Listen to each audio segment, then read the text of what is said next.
Welcome to the first episode of the Practice Partners discussing marketing strategy. Today we've got Mike Cotayo.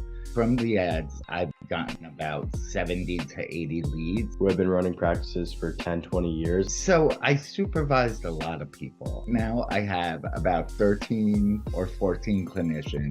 Hey there, everybody. Welcome to the first episode of the Practice Partners, a podcast with some of the top therapists in North America discussing marketing strategies to help you elevate your practice. My name is Jared Schwartz. I'm the CEO and co-founder of Practice Partners, based out of here in New York.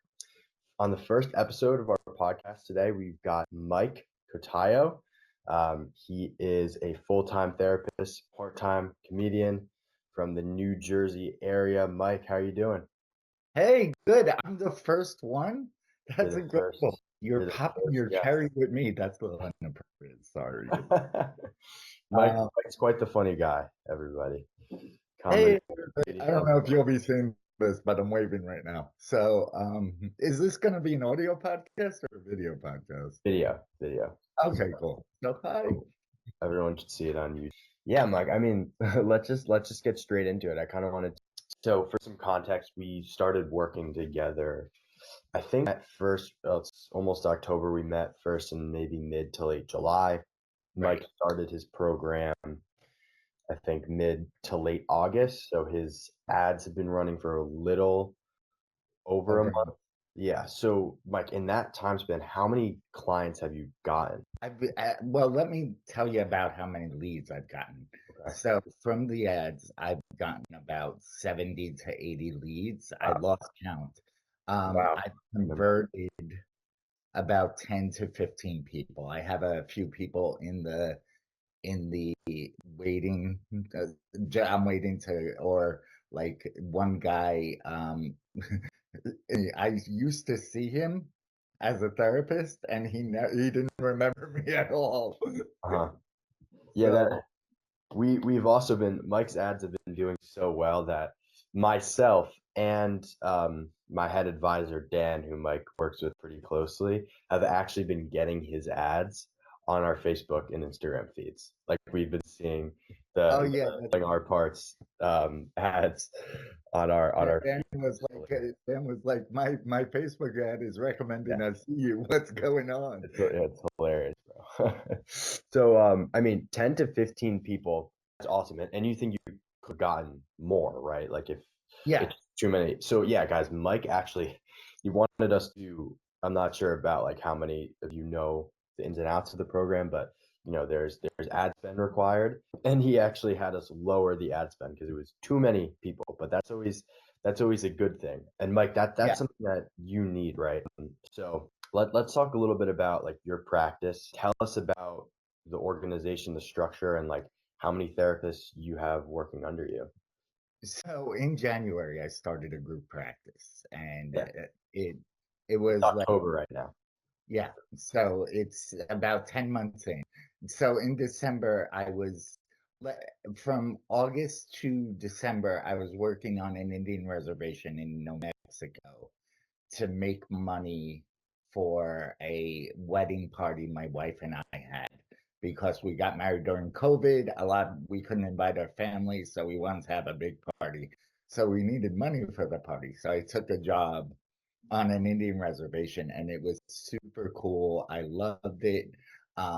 And then like when I came back, I thought, I've been supervising therapists for years online.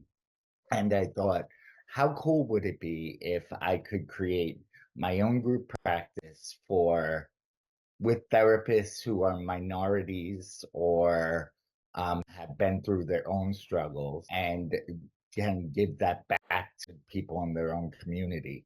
So, because I have a physical disability from a car accident when I was a baby, I've always felt different, and that's always been important to me, to be seen. And I know that a lot of other minority people don't feel seen when they go to therapy.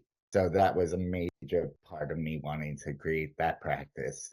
And like my wife said, you told me one day you were gonna do this, and the next day you started it. Like I I have clear ADHD. Like I'm great at the beginning of projects, and I need to surround myself with people who are better with the day-to-day operations and following up and getting things done. And Yeah. that's why you guys are so great because Dan is Dan is the man. Like he'll contact me. He's like, "We haven't spoken in a few days. What's going on?" I'm like, "Dude, I need to wait." No, I'm kidding. Dan is excellent. Well, first of all, that's truly like inspiring. That's awesome for you. So you started literally 10 months ago. I mean, wait, so how many therapists are working under you right now? So I supervised a lot of people, and I think in the beginning, I was just so excited. I invited way too many people to be part of my practice. So right now, I have about 13 or 14 clinicians, and I just was going over provider agreements. I'm going to have my staff sign them. I'm going to make it so that any new part-time people I hire will have to do 10s a week, Mm. as opposed to right now, I have people who see 1 or 2 or 5, and that's really not viable for a business to Yeah. succeed. But like I adore working with these people, so it's part of my process is I wanted to bring them on, but now I want the business to be successful. And I mean, that's the beauty, right? And I was going to ask you about like recruitment, right? Of having a database of leads. Like you've been running an ads campaign for a little over a month and you almost have 100 leads to tap into.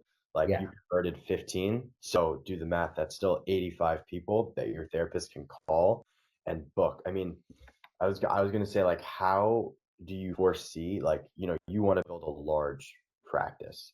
Right. You want to fill all these people's calendars. Another, our program bases for 4 months and you can of course expand longer than that. Another 3 months of running ads, like how do you see that helping you with recruitment? I'm like, if I can be honest, I'm completely overwhelmed with the number of like I I I don't know what's happening that I'm not always getting the alerts on my phone, but I just looked. I have another lead that came in. Right now. I don't even know what time this fucker came in. Excuse me. Um, but yes, I gotta give her a call as soon as I hang up. And like you guys said at the beginning, you should reach out within the first 5 minutes. And I thought, that's nonsense. I can convert. And what I learned is I convert better the sooner I reach out. Mhm. So, Yeah, people forget in a moment of crisis, they're like, oh, I need help. Oh, and they forget like a day later. exactly. And yeah, so that brings me to another question is like a big part of what we do here is educating you guys on how to sell, right? Like you're running a business at the end of the day, you need to be able to sell your program. And we have a bunch of people here, including myself, Dan, who you work very closely with, Maddie, one of our new hires and coaches. She's a beast at this as well. Like what have you learned about picking up the phone besides, we like to call it the 5 minute rule. When you get a new lead, like what are the important steps you take to actually convert them into a patient? Well, Dan gave me this advice. He goes, never say, I'm calling you back. Always say, I'm returning your call. Um, because that tells them, oh, I reached out to you. Yep. So I'm returning your call. I'm Mike Cotayo. I'm the owner of Healing Our Parts Practice. You reached out to us through Facebook ads saying you needed help, and like I in leads, it will say what their issue is. So I'll try to refer back to the lead if I'm organized enough in that moment to go, oh, you contacted me about PTSD, and I have a great therapist who specializes in PTSD. Would you be interested in that? Like, so I jumped ahead of myself. I don't always go there. I go, Yeah. So what's going on? Tell me a little bit about what you're struggling with. And I try to get them to engage with me as a person. And then I'll acknowledge, I'll say, God, that sounds rough. How are you dealing with it? I'll listen to them. And then I'll try to empathize with them, let them know I've been through a similar process or I've experienced the same thing, or tons of people, or I could generalize it. Tons of people have experienced that. I know it's hard. Would this be something you would want help with? And so Yeah. I always try to put it back in their power because I don't want to feel like I'm coming off too strong. There you go. I was gonna say, like, I think where a lot of people go wrong with this, they'll call a generic lead in there and they'll just get into their head and be like, yeah, this person's not going to convert. I don't really care. And they don't actually make the phone conversation about them. They make it about themselves and their practice. Like, hey, blah, blah, blah. I'm John Smith. I own mental wellness practice.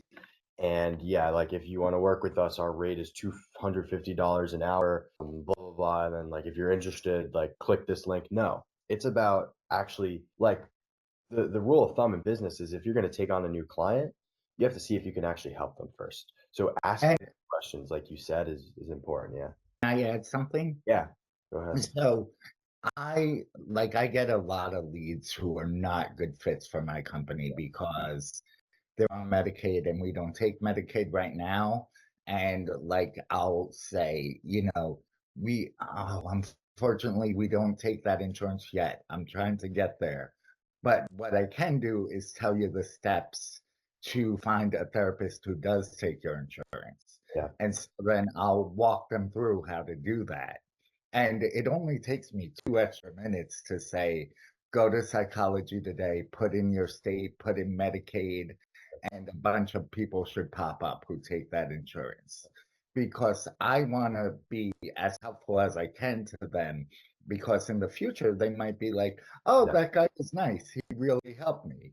I'll go back to him. Or, I don't want someone to say, that guy was a dick. He told me he couldn't help me and Right. give me click. Exactly. Yeah. That's another like really important rule in business is what you put out comes from real thing in business. Like something I've been practicing ever since I've been running my own business is I make donations every single Friday. I don't really talk about them or publicize them, but it's just like it's a thing that's like if you give to someone in need, if you take the time out of your day to help them, business is going to come back to you. And I found that when the weeks I skip out on those donations, the team isn't doing as well. We're not helping as many clients as we should have. And the weeks that I do, we're having clients like you getting amazing results and getting to work with so many awesome therapists. So yeah, really, it's all about building your reputation and servicing people because that's the job, right? If you're letting these leads sit, any lead, it's doing a disservice to someone that needs help. So it's important. And in the beginning, I will say I probably could have converted more leads if I knew what I was doing. Right. Like I just jumped in and and these guys are great at educating you, but I got some problems on the back end with getting onto the platform they use. It took like a week and a half to get me on that platform, so I couldn't reach out to the leads right away. I didn't have them or whatever. But And that was an anomaly. I think that just happened to me because I'm lucky. Um, right, yeah, and still with a setback like that, you've managed to convert like 14, 15 yeah, new patients. exactly. And something also like unique about your campaign, Mike, is that I remember the first day we launched, we got like 4 new leads, I think, in like 2 hours. And then, like, we were all excited, like, they all picked up, but then, like, 3 of them needed Medicaid. And we were like, oh shit, and you were a little bit flustered for a second. Like, you were like, damn, like, Yeah, that sucks. But that's the beauty of advertising. It's like, once we get data in, we can use that data to iterate and then go out and target your ideal client, which we've done. So, I mean, that's the beauty of it. It's like never get discouraged when, you get a bad lead. always treat everyone the same. And if you can't work with them, refer them, because what the energy you put out will come back to you, and you'll Right. end up signing on, 15 new clients in a month, which is, I mean, amazing. Like, what are, so 15 in a little over a month, we've got a long ways to go. What are Mhm. some of, and I know you mentioned like you have a bunch of therapists that you're looking to fill up. What are your goals for the rest of the program with us? I would love to get everyone filled up. So that would mean like I have three full-time people. So that would be like around 100 sessions a week, plus all my part-time people. That would be like another 100 sessions a week. Yeah. So 200 sessions a week. And that way we could, I could raise their rates. I could pay them more money. I could, you know, because all of the money right now is pretty much going back into the business, back into advertising. After I pay my staff and I pay myself, and everything is going back into what can I do to make this business successful. So I would love to turn a profit, and like I would love to. Part of the reason I started this group practice is I am a full-time therapist and a part-time comedian, and I want to flip that.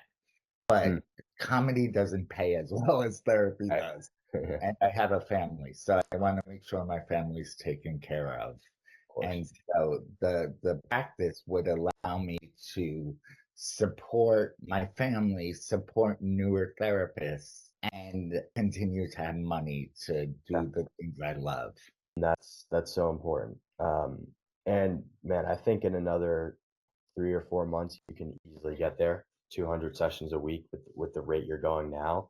I think it's literally just getting more people on the phone for you, so that when you get a lead like that, they can call them for you, and you don't have to worry about it.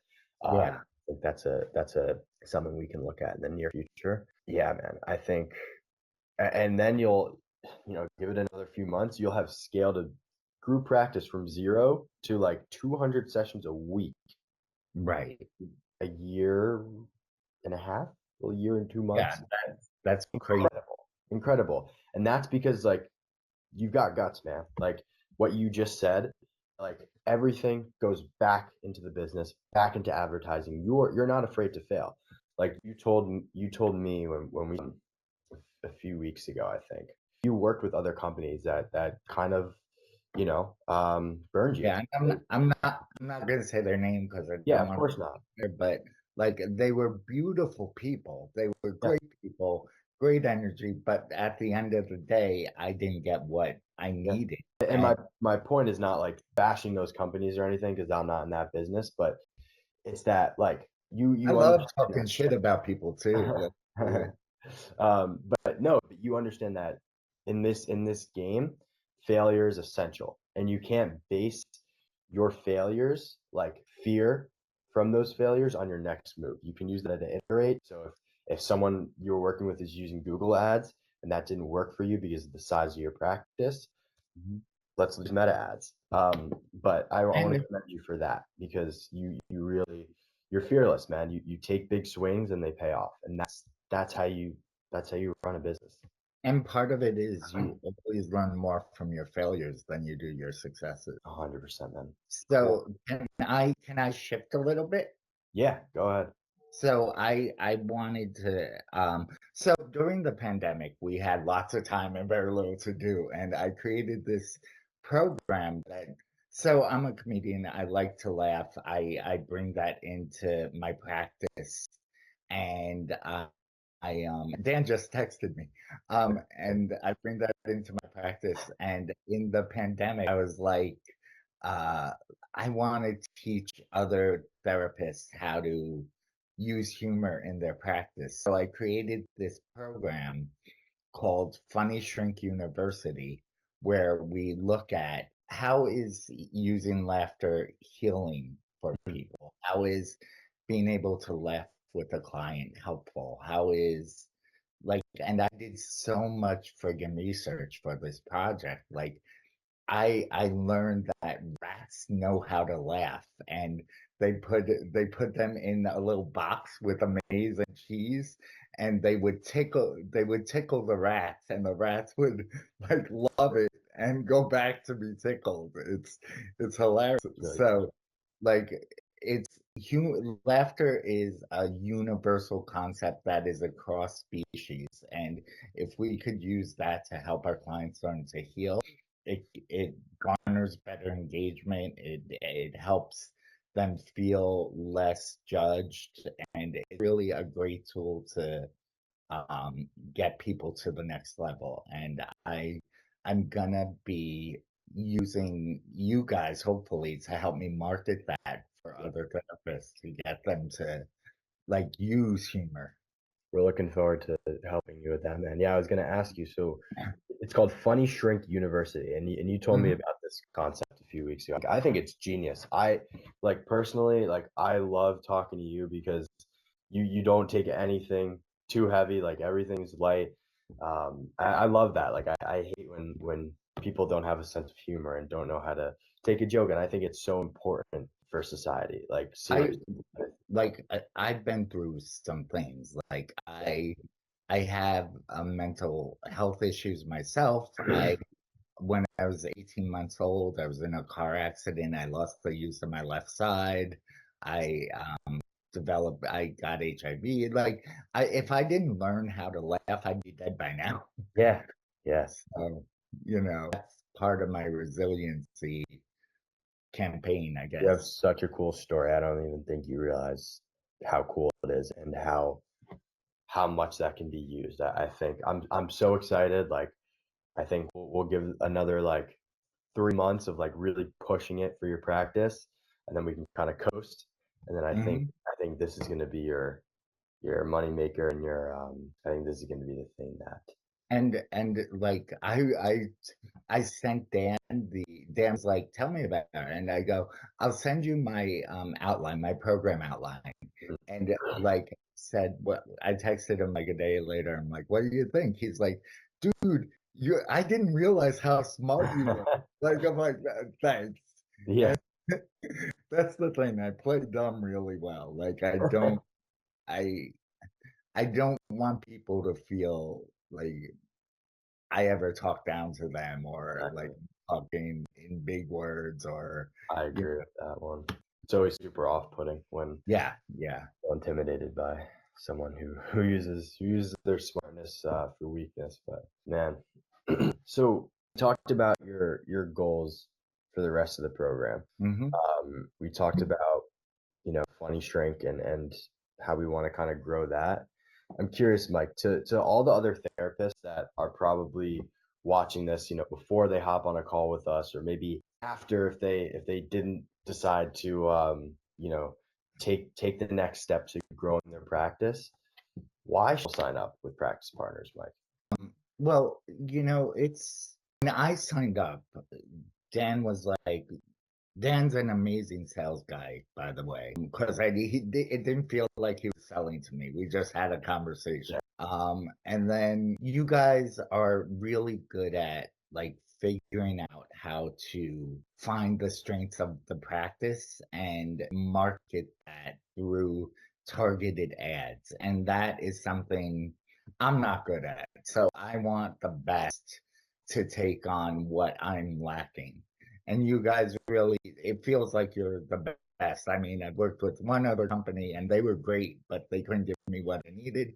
But you guys are great and you're giving me what I need. Yeah, So I really enjoy that. I think it's important to like not oversell, but show what you're worth. And you guys are able to do that for me. I see it. appreciate it. Yeah, like that's also it's very important. Like, a lot of companies in this industry, they in marketing, they grow a little too fast, and then they end up kind of having to go out of business or dealing with various issues.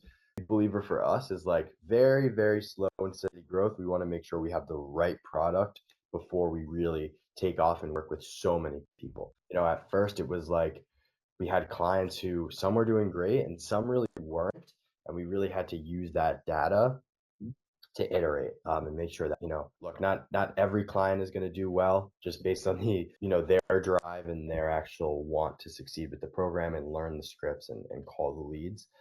But, it's not a get rich quick scheme, but it's very important to make sure that, at least 80 or 90% of our clients are doing well, are getting 10 new patients in the first month, and, getting better every single month. And that's why I believe we're the best marketing product for therapists out there as well. And now that we have that solid base, I think it's time to just help as many therapists as possible. Because that's the thing. It's not like when you look at the ROI in a program like this, it's not, it's right there. You can literally make back the money you spend in 1 month.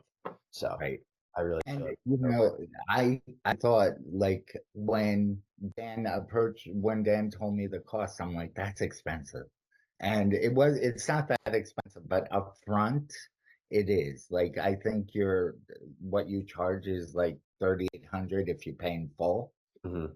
And so I couldn't pay in full, but what he was able to do is work out a plan with me where I paid before it was due.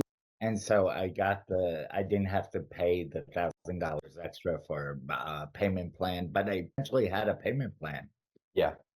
And that's the most important thing, man. It's like we need to turn a profit, but like helping you is our first priority. Like Mhm. honestly, that's virtue and rightness is how you grow a sustainable and growing business. But yeah, man, I mean, any other advice for like people in the program, like how to succeed with us? Make the calls as quick as possible. So I'm in Vegas right now, performing, and I got a lead at like 9 o'clock at night here. So I thought, oh, it's still early, and I called, and the guy didn't answer, and he's like texting me, "My son's asleep. It's 1 a.m. What are you doing?" I'm like, "Holy shit!" So But good on you. You followed the process. You still followed I the tried. problem is that you're in Pacific time and your leads are coming from Eastern. So if it was 9 o'clock, then Eastern, you probably could have got him. But yeah, man, that's good on you. So obviously, like we have therapists, and this is my last question. So Mike, you've been a therapist for over almost 20 years now. Um, and you just started your private practice not even a year ago. We have therapists Mhm. in this program who have been running their practices for 10, 20 years, and therapists just in general who haven't experienced the kind of growth that you have in that time frame. So what would your advice be to them in terms of like how to build a practice, build a business, and mindset wise as well? I don't want to correct you, but I started a group practice this year. So I've been private practice for a Group while. practice. Sorry, right. And That's what I meant. no, that's cool. And they're completely different and exactly the same. Like the things I learned from doing a private practice is just make the calls right away, reach out to people right away. And it's just intensified when you have people working for you Yeah. because you've got to worry about their income and their money, and I don't want to feel like I'm doing anyone else a disservice, and I don't want to feel like I'm doing myself or my family a disservice. So have a plan and weather through the hard storms. There'll be weeks when you're like, I need to throw in the towel, I need to go back to a day job, this sucks, and just ride that through. Have an ice cream, have a shot of tequila, go do something for yourself. By the way, I don't drink, so if you do have a tequila, have one for me. Um, but you got to learn how to weather the storm. Yeah, that's the best advice you could give. It's really like there's gonna be some days where you don't want to get out of bed. You don't want to like you're like, oh, I just like I went to school to talk to people, not to and help people, not to like boss around 5 employees at a time and make sure that their livelihoods are okay. But really, in those scenarios, it's important to just look at the bigger picture. Remember why you started, and remember where you want to get to when it's all said and done. Hmm. And that's what makes the hard days worth it. So you just got to keep pushing, man. Just got to keep pushing. Totally, totally. That's that East Coast way, that Northeast way. But yeah, Mike, I really appreciate you coming on for episode 1. Anybody in the Practice Partners program, you guys all obviously have qualified to work with us, so we would be more than happy to have you on the podcast. You know where to find me. I'm on for episode 2, 3, 4, 5. We're looking forward to it. This was awesome, super informational, I think. Thank you so much for having me, man. Of course. It's an honor. Yeah, of course, man. It was fun, and I think this really, I encourage you therapists to watch this a few times, because there was really some nuggets in there, and we'll try and clip that up for you guys to see. Mike, where can they find you, and where can they find your comedy? My comedy, funnymanmike.com, and I'm in Vegas now, participating in the World Series of Comedy, and I got leads for a manager, cruise ships. I'm excited. Things will be changing, but that's not therapy related.